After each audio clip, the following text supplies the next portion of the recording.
जन्म आपुला माणूस आम्हा कोण मानतो, हिंदू म्हणतो मुस्लिम म्हणतो जातीपातीचा भेद सांगतो। वंदनीय राजमाता राष्ट्रमाता मासाहेब जिजाऊ, मानवतेचा ध्वजा साता समुद्राकडे फडकविणारे स्वामी विवेकानंद, तसेच 21व्या शतकाचे कर्णधार, समृद्ध भारत निर्माण करते उद्याचे आधारस्तंभ म्हणजे तुम्ही। आपल्या सर्वांचे मी अंजली कैलास चव्हाण ऑनलाईन वक्तृत्व स्पर्धेमध्ये मनापासून स्वागत करते व माझ्या विषयास प्रारंभ करते। पारतंत्र्याचा काळ होता, एकाच वेळी 5-5 आसमानी सुलतानी सत्ता थैतियात करत होती।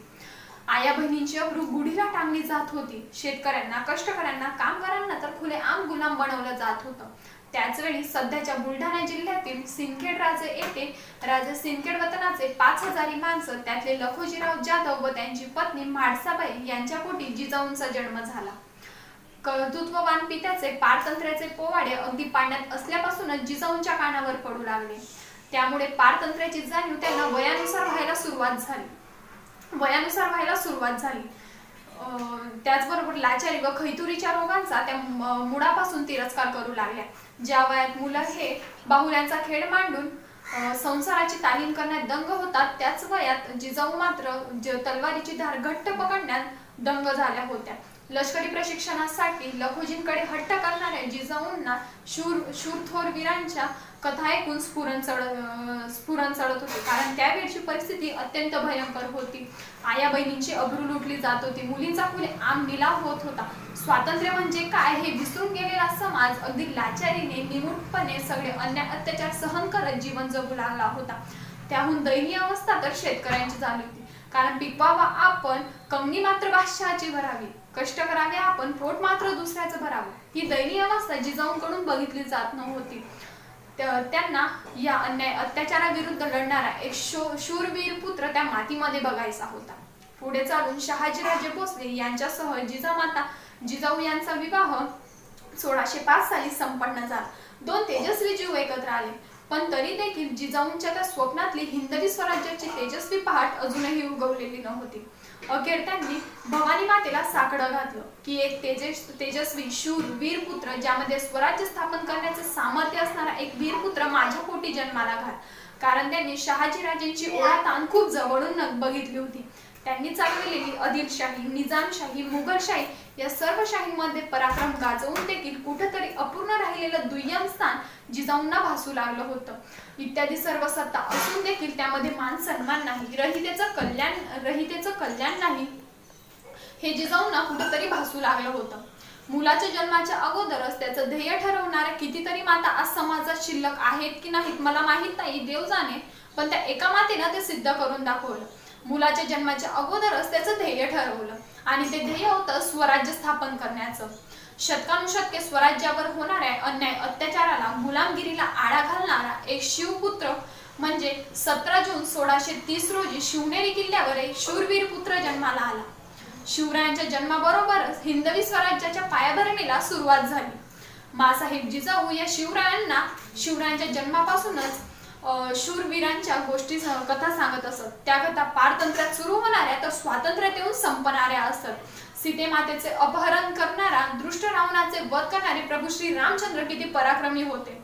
बकासुराचा वध करून दुबळ्या लोकांची सुटका करणारा पुरुष किती पराक्रमी होता।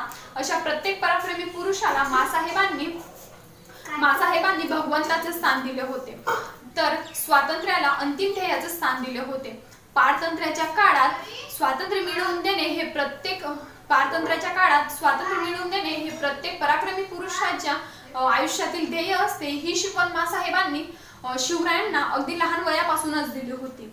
मुलांना आईकडून प्रेम व सदाचार, तर वडिलांकडून कर्तृत्वपणाचा वारसा हवा असतो, पण या गोष्टीत मासाहेब मात्र अपवाद आहेत, कारण शहाजीराजेंच्या गैरहजेरीत मासाहेबांनी या दोनही भूमिका शिवरायांच्या आयुष्यात अगदी सक्षमपणे पार पाडल्या आणि याच संस्काराच्या जोरावर शिवाजी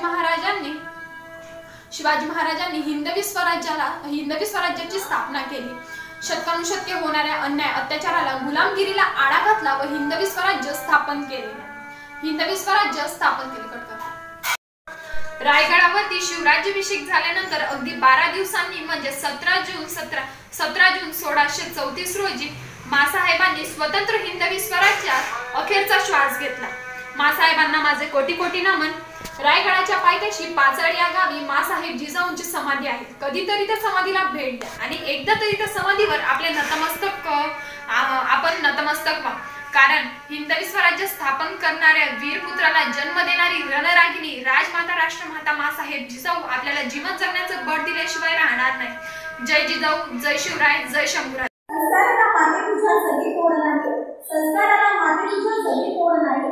धन्य तुझी जाऊ शिवरायांची आहे, धन्य तुझी जाऊ शिवरायांची आहे. स्वराज्याची प्रेरणा तू महाराष्ट्राची शान, स्वराज्याची प्रेरणा तू महाराष्ट्राची शान. मानाचा मुद्रा तुला झुकली माझी मान, मानाचा मुद्रा तुला झुकली माझी मान. राजमाता राष्ट्रमाता स्वराज्य प्रेरिका माझी जाऊ यांना मानाचा मुद्रा करते आणि आजचा विषय राजमाता जिजाऊ राष्ट्रप्रेरणा स्थान या विषयाला सुरुवात करते.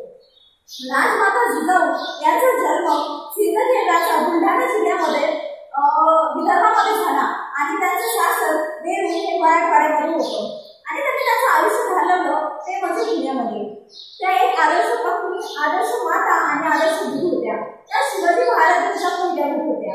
तुम्हाला एक घटना सांगते, एक प्रसंग सांगते. शिवाजी महाराज 8 वर्षाचे असतात तेव्हा ते घोडेस्वारी शिकत असतात. घोडेस्वारी शिकत असताना ते जमिनीवर घोड्यावरून पडतात आणि पडल्यानंतर त्यांच्या हाताला आणि पायाला माती लागते आणि रक्त वाहू लागते. तेव्हा सर्व मावळे धावत जातात उचलण्यासाठी. तेव्हा मासाहेब त्यांना म्हणतात थांबा, थांबा म्हटल्यावर मावळे थांबून जातात. नंतर शिवाजी महाराज उठतात आणि रडत रडत आईसाहेबांकडे जातात आणि म्हणतात आईसाहेब, मला दुःख या गोष्टीचं वाटत नाही, मला दुःख या गोष्टीचं वाटत नाही की मावळे मला उचलण्यासाठी नाही आले, पण मला दुःख या गोष्टीचं वाटते की तुम्ही माझ्या आईसाहेब आहे, आऊसाहेब आहे, मला लागला आहे, माझ्या हातापायाला लागला आहे, रक्त वाहत आहे, तरी तुम्ही मला उचलण्यासाठी नाही आले, या गोष्टीचं मला दुःख वाटते. तेव्हा त्या उत्तर देतात आणि म्हणतात जर एखादा व्यक्ती जमिनीवर पडला आहे आणि तो जर दुसऱ्याच्या सहाऱ्याने उठत असेल, उभा होत असेल, तर तो त्याच्या आयुष्यामध्ये कधीच उभा होऊ शकत नाही असं त्या म्हणतात. या प्रसंगावरून आपल्याला असं समजते की त्यांनी आधीपासून शिवाजी महाराजांना आत्मनिर्भर व्हायचं शिकवलं. त्यांनी साहस, ध्येय हे सर्व गोष्टी, या सर्व गुणांची शिवाजी महाराजांच्या मध्ये एक जोपासना केली आणि त्यांना या गुणामध्ये निपुण केलं. साहस, ध्येय हे सर्व. एक प्रसंग जेव्हा पन्हाळगडावर युद्धासाठी शिवाजी महाराज गेले असतात, जेव्हा पन्हाळगडावर शिवाजी महाराज युद्धासाठी गेले असतात तेव्हा ते स्वतः हातामध्ये तलवार घेऊन लढण्यासाठी निघतात.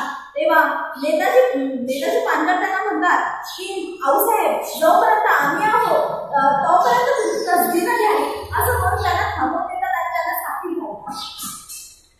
तर जिजाऊ माता यांनी कधीच आपल्या सैन्यामध्ये, आपल्या मावळ्यांमध्ये कधीच भेदभाव केला नाही. तर तानाजी, बाजी प्रभू यासारखे वेगवेगळ्या धर्माचे सैन्य मावळे त्यांच्याकडे होते, पण त्यांनी कधीच धर्माधर्मामध्ये भेदभाव केला नाही. त्यांनी शिवाजी महाराजांना पण तेच शिकवण दिली की सर्व धर्म समभाव आहे, सर्व धर्म समान आहे, सर्व धर्मांमध्ये आपल्यामध्ये समान भावना असली पाहिजे असं त्यांनी शिकवलं. त्यांनी जाधव आणि भोसले या 2 कुटुंबाच्या व्यतिरिक्त आधी प्रजेचा विचार केला, रयतेचा विचार केला, म्हणून त्यांना आज आपण राजमाता राष्ट्रमाता म्हणून संबोधतो. आपण हा विचार करतो की पुन्हा शिवाजी महाराज घडले पाहिजे, या जगामध्ये पुन्हा शिवाजी महाराज घडले पाहिजे.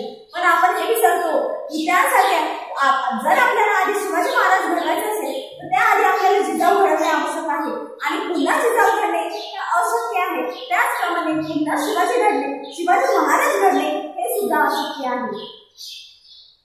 त्यांनी जसं जिजाऊ माता यांनी शिवाजी महाराजांना आधीपासून चांगली युद्धाचे वेळ टाकले, युद्धावर कसे विजय प्राप्त करणे ह्या सर्व गोष्टी शिकवल्या. जेव्हा शिवाजी महाराज लहान असतात तेव्हापासून त्यांनी लहानपणी महाभारत, रामायण यासारख्या कथा सांगितल्या असतात आणि त्या म्हणत असतात की पराक्रम, ध्येय हे सर्व आपल्यामध्ये असलं पाहिजे. शहाजी राजे म्हणजे शिवाजी महाराजांच्या बाबाचं स्वप्न असते एक स्वराज्याची स्थापना करणं. शिवाजी महाराजांना त्यांची आई माझी जिजाऊसाहेब आधीपासून शिकवतात की शिवराय तुला, शिवाजी महाराज तुला आधीपासून एकच गोष्ट लक्षात ठेवायची आहे की तुला स्वराज्याची स्थापना करायची, तुला स्वराज्याची स्थापना करायची हे आधीपासून त्यांनी सांगतात. मी शेवट एवढंच म्हणू इच्छिते, मी एवढं म्हणून माझ्या शब्दाला पुनर्विराम देते की सह्याद्रीच्या शिखरावर सह्याद्रीच्या शिखरावर भगवा झेंडा फडकला असता का? सह्याद्रीच्या शिखरावर भगवा झेंडा फडकला असता का? मा जिजाऊ नसत्या तर शिवराय घडले असते का? कदापि नाही, कधीच नाही. जर मा जिजाऊ नसत्या तर शिवराय कधीच घडले नाही. या स्वराज्याची प्रेरणा होती जिजाऊ माता. त्यांच्यामुळे स्वराज्याची स्थापना झाली आणि हे सर्व स्वराज्य निर्माण करण्याचं पूर्ण